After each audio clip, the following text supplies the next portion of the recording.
புலன் கேப்டன் பிரபாரம் பண்ணும்போது காட்டில் வந்து ஒரு ரோப் கட்டி ஃபைட் எடுத்துகிட்டு இருக்கோம். அது வந்து 20 அடி தூரத்து ஹைட்டில் வந்து ரோப்பில் வந்து ஒரு 60 அடிக்கு இழுத்துட்டு வரணும். மேலேருந்து பறந்து வந்து ஷூட் பண்ணுறா போல் ஷூட் பண்ண ஒரு 4-5 டேக் எடுக்கும்போதுனாச்சும் அந்த கம்பி தேஞ்சி அறுந்துச்சு. 20 அடியிலேருந்து கீழே விழுந்தால் அது புதர் மேலே விழுந்து புதருக்கு கீழே கல் இருக்குது.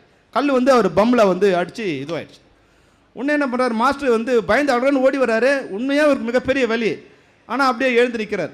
எழுந்துட்டு அப்படியே கேன்சல் ஆகிற மாதிரி இருக்குது. அப்போ என்னை தனியாக கூப்பிட்டார். சொல்லுமணி, எனக்கு வந்து ஒரு சின்ன ஒரு ஷாட் எடுத்துரு. உடனே வந்து என்னால் இப்போ நிற்க முடியாது, ஆனால் பெரிய ஷாட் எதுவும் எடுத்துடாத, ஒரு க்ளோஸை பிடிச்சி நீயே என்ன அமுச்சு விட்டுட்டுனார். உடனே நான் அவர் நிற்க வச்சு படத்துக்கு தேவையே இருக்குல்ல, ஒரு ஷாட் மட்டும் எடுத்துட்டு சார் நீங்கள் போங்க, நாங்கள் வேறு ஷாட் எடுத்துருவோன்னு. அப்புறம் சொல்கிறாரு, இல்லைப்பா எனக்கு ஏதாவது அடிபட்டுச்சுன்னு பயந்தார்னா ஸ்டன் மாஸ்டர் அப்புறம் எனக்கு நல்ல ஷாட்டை வைக்க மாட்டான், இது போல் ரிஸ்க்கான ஷாட்டை வைக்க மாட்டான், படம் நல்லா வராது, நம்ம வழியை வந்து அவனை காமிக்கூடாது.